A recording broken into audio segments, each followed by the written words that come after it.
И снова здравствуйте, мои уважаемые зрители. На дворе у нас заканчивается 10 марта, и я с итоговым выпуском, что случилось за последние часы, ну и, соответственно, чего ожидать в ближайшее время. Плюс в конце будет несколько технических сообщений. Итак, поехали. Что у нас произошло за последнее время?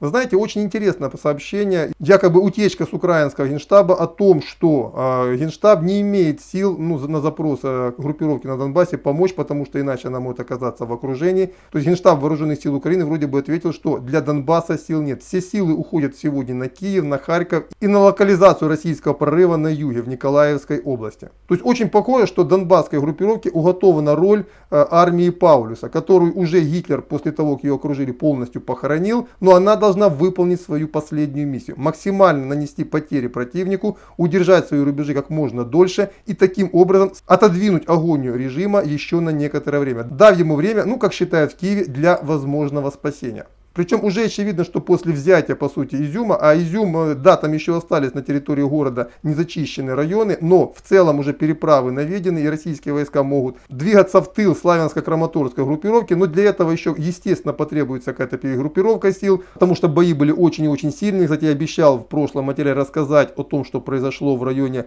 Балаклеи. Так вот, на протяжении нескольких дней украинские силы готовили контратаку. Были артиллерийские обстрелы Балаклеи, даже был подожжен склад боеприпасов, и вчера вечером была предпринята атака. При помощи танков и мотопехоты украинские вооруженные силы попытались зайти с запада в Балаклею, но были отбиты и частично рассеяны при помощи российской авиации. То есть не исключено, что именно вот эта операция, которую готовила, подчеркиваю, вооруженные силы Украины на протяжении нескольких дней, и была тем очень хитрым планом, который генштаб ВСУ рассказывал о том, что мы сейчас готовимся к контрударам. То есть мы готовимся нанести российским войскам поражение. И с учетом той значимости боев за Изюм и за Балаклею, я считаю, что возможно действительно это и было вот тем ответом вооруженных сил Украины. Правда, неудачно. А ведь если бы это все удалось, то, взяв Балаклею, украинские вооруженные силы поставили бы российскую армию в очень неприятное положение. Понятно, что кризис был бы решен, но потери были бы, а еще было бы потеряно время. И успешное отражение контратаки ВСУ на Балаклею на самом деле на будущее упростило российским войскам задачу, потому что теперь тот кулак, который сосредотачивался в этом направлении,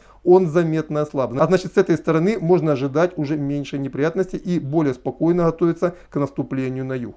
Еще интересную новость сообщил Министерство обороны Российской Федерации, когда зачитывало очередную сводку о том, какие населенные пункты были взяты в данном случае народной милицией ЛНР.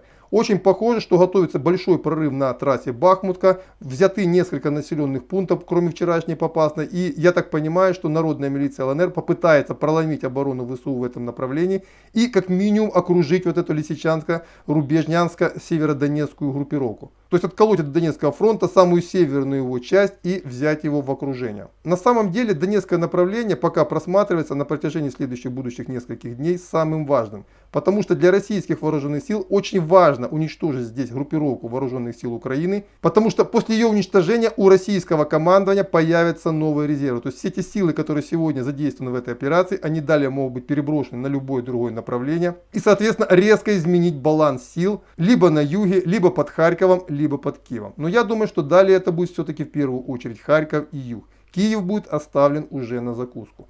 Вот это примерно то, что я хотел сказать в данном обзоре. И, как я сказал в начале, несколько технических моментов. Момент первый. Оказывается, Рутуб оказался редкостной редиской. Два материала, которые я утром выложил, они их так у себя не разместили. То есть на Рутубе я ничего больше размещать не буду. Пошли они, как говорится, в пеший поход по известному направлению. Второй важнейший момент. YouTube канал моего товарища Михаила Нуфриенко заблокирован. Опять он получил страйк.